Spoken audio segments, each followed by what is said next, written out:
do you think there's been any progress in the last 3 years in terms of race relations or healing?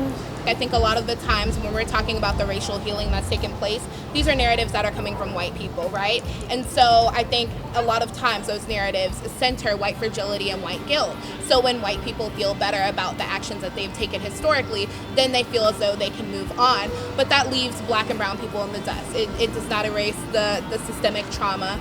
It doesn't erase the inequities and the fact that we have a wealth gap that is horrendous here in the city. And so until we're able to fully make sure that black and brown people are being paid a living wage, and that is at the university as well, because the university is one of the biggest employers in this city, and a lot of black and brown people work at the university as wage workers. So until we have that full reconciliation, until we have equity in every single facet, we can't move on.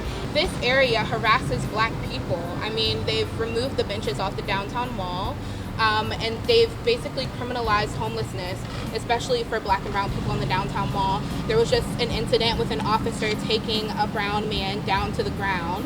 And so we're reclaiming this space because this once was adjacent to Vinegar Hill. Vinegar Hill was demolished, and black people and indigenous people have a history of being removed and being violently abused in many different ways by the city. And so by taking space today, we're not only reclaiming the narrative of August 12th, but we're reclaiming the narrative of our city and the fact that while black people make up around 20% of the population here, they make up around 80% of the stop and frisk and arrest rates. So until we're able to fully address those deeper issues, we're going to continue to have this tension, this racial tension that spills over into the streets, and which is how we get situations like the August 12th attacks. So the work is going to continue, right? We're going to continue to work around getting shelter and resources for people without houses in our community. We're going to continue to do work around making sure that people understand form-based code, right? And so if you have that social and cultural capital,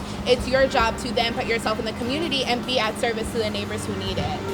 There are people who are extremely knowledgeable in this community. There are people who are extremely wealthy. And so if you're not going to give your dollars, at least give your time and skill set to make sure that black students are getting tutors, are getting support, and are having access to post-secondary educational opportunities. And if you're not going to do that, use your home use your home to give someone somewhere to stay if they need it, or use your food to make sure that activists and people who need it in the community are being fed. I mean, I think that there's a role for every single person, and it doesn't matter what you do.